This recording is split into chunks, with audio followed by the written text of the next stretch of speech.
Bismillahirrahmanirrahim. Assalamu alaikum, girls. We have done the explanation of the poem The Express. Let's analyze the poem.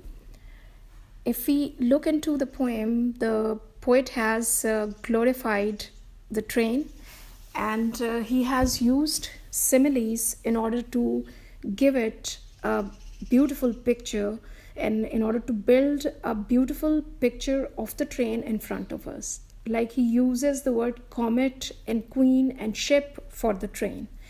Comet is a shooting star which is seen traveling on a very high speed in the sky and leaving a tail of light behind it. Further, the personification of the train is here, and because it is the train, it's a machinery, so we can say that this poem is an example of new romantic poetry, which is the symbol of industrial revolution. It was totally different from the old romantic poetry, where the romantic poets used to praise the natural beauty, but in new romantic poetry, the poets started praising the machines, the things which are the symbols of the industrial revolution, and definitely the modern machinery. The poem gives us a prophecy of Marxian ideology. The words statement and manifesto are the words which were used in order to, especially by the communist leaders, in order to give the political statement of their policy. If we look at the themes, we can find different themes here, like as I have discussed it previously, how the world is going to change in the wake of Industrial Revolution and Russian Revolution. Then it gives the message of constant struggle of life that goes through highs and lows, but it never stops, right? And the ecstasy also increases with it. The language is metaphorical, as it is beautiful words are used in order to describe the train. The poet is a modernist, he was a critic, he was a short story writer, and he belonged to the same school of poetry, which along with the Audens, he was a poet along with Macnies, whose poem we have already done. After that, the important questions of the poem The Express are obviously the critical appreciation, synonyms, and then themes of it, and then some other questions which will having brief answers. Again, I'll attach these questions along with the literary analysis and send it to you on WhatsApp group. So girls, let's now take up the next poem, that is an old woman on the roads, off the roads. It's a poem by P.G.College. It's a poem that throws light on the pains of an old woman who is laboring through life, who is poor, who has to work a lot in order to earn her living. So I'll simply start reading it. Oh, to have a little house, to own the hearth and stool and all, the heaped up sobs upon the fire, the pile of turf against the wall. The woman is really poor and she is old. She is going through a very tough life and she has to spend her, she is homeless. Basically, she is homeless. So her first wish is, she is giving a voice to her different desires. So her first desire is that she wants to have a house, and she is not aiming at a huge house. Rather, she wants a little house which should give her certain comforts. One such comfort is the comfort of a fireplace. Hearth is actually the fireplace, where in a really cool areas of the world, in houses, fireplace, in rooms, in the rooms, the fireplaces were built up where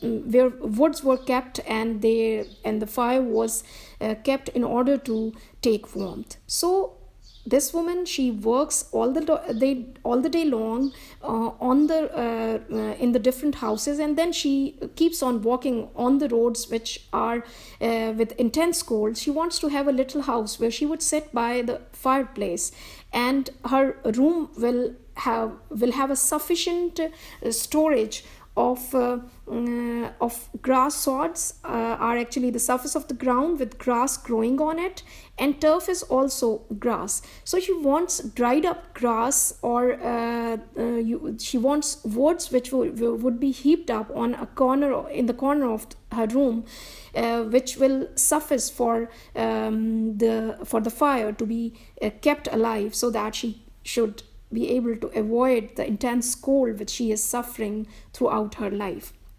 To have a clock with weights and chains and pendulum swinging up and down, and dresser filled with shining delf, speckled in white and blue and brown. Delf is crockery, and speckled mean having little patches and spots on something. Now, when she has a little house, when she has a comfortable room with a fireplace, with a sufficient supply of grass and wood to keep the fire alive, she wants that in her room there should be a clock, a special one which has a pendulum, which has weights which work as pendulums, and these weights are actually tied up with the clock with the chains. So she would be able to have her own clock, whose pendulum will be tied up with the chains, and they will be swinging to and fro along with the ticking of the clock. Then she wants a cupboard which is filled with beautiful crockery, because she washes the crockery of different people in their houses, but she doesn't own them. It belongs to her owners or her masters, where she whose house she is working. She wants the crockery for herself, which is having beautiful patterns on it. The crockery must be in white, blue or brown color. I could be busy all the day clearing and sweeping hearth and floor, and fixing on their shelf again my white and blue and speckled store.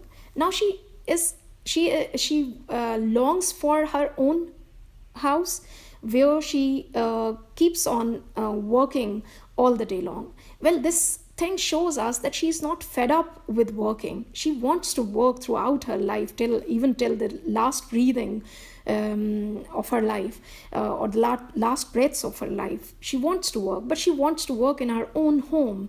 She wants to possess a home of her own, where she would be cleaning and sweeping all the day, and she will be taking care of the fireplace, taking care of the floor, and she would be washing the crockery, which would be in blue and white color, and after washing she would put them in the place where they are kept. I could be quiet there at night beside the fire and by myself, sure of bed and loth to leave the ticking clock and the shining delf. This woman suffers through a life which is really tough.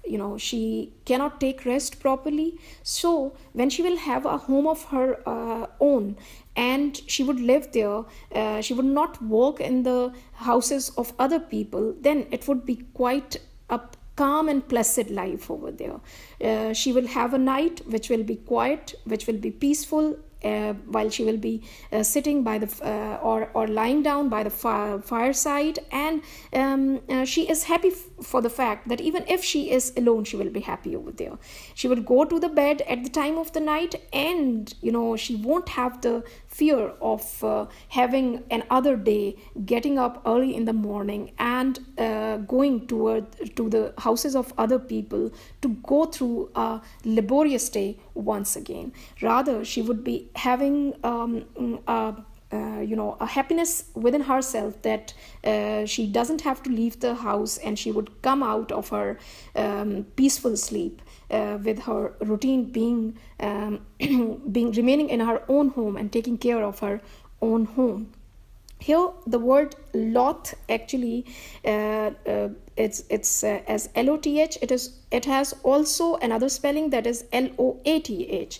That means reluctant. Actually, we have two words like loth and loathe. Loathe stands for hate, and this loth stands for reluctance.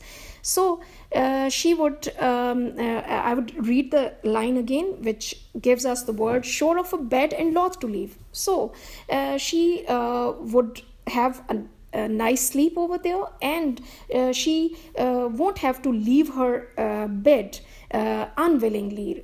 Obviously, when she goes out for the work in intense cold, she is willing and reluctant to face the really rough weather outside.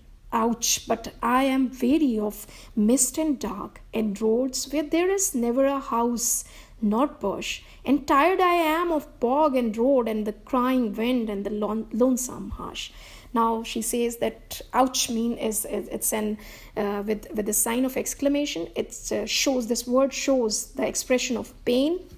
So she is tired of fog, and she is tired of the darkness in which she has to live, because she is a homeless woman and she has to work all the day long in the people of other houses. So she keeps on walking on the road, and while going from one house to another, she has to walk on the road which is all alone. I mean, no bush or a house is found on either side of the road.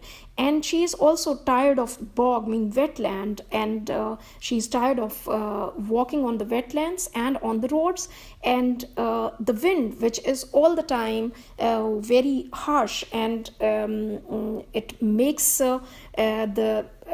and the crying wind and lonesome hush. Actually, the wind which blows so hard that it gives a sound as if someone is crying, and then sometimes there is extreme silence there, and this silence is so hard for her that it becomes painful.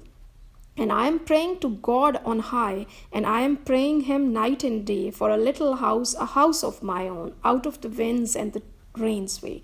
So in the last stanza, she seems to be a Christian with Catholic belief, who believe that they should face the life with tolerance, they should face the troubles of life with tolerance and perseverance. And she makes a prayer to God. She wants that she makes a request to God only, that he must help him by giving her a house which only belongs to her.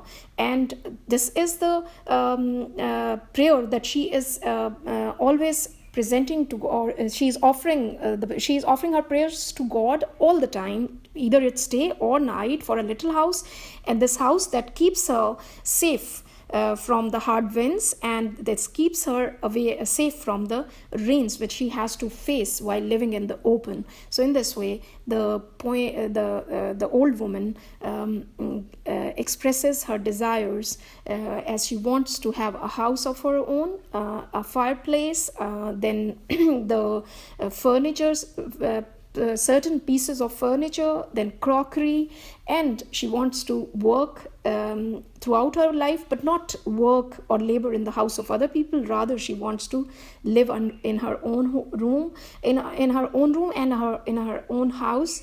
And she wants to have a beautiful clock which has a pendulum. So these are all the different desires which P.G.College has very beautifully expressed. With this, we come to an end of our poem, An Old Woman of the Roads, and the relevant points for the poem will be discussed in our next lecture. Allah Hafiz. I hope this lecture of mine will satisfy you, but if it doesn't, please do comment and also send requests on our WhatsApp group. Inshallah, I'll try to solve any problem or any confusion that comes your way. Thank you so much. Allah Hafiz.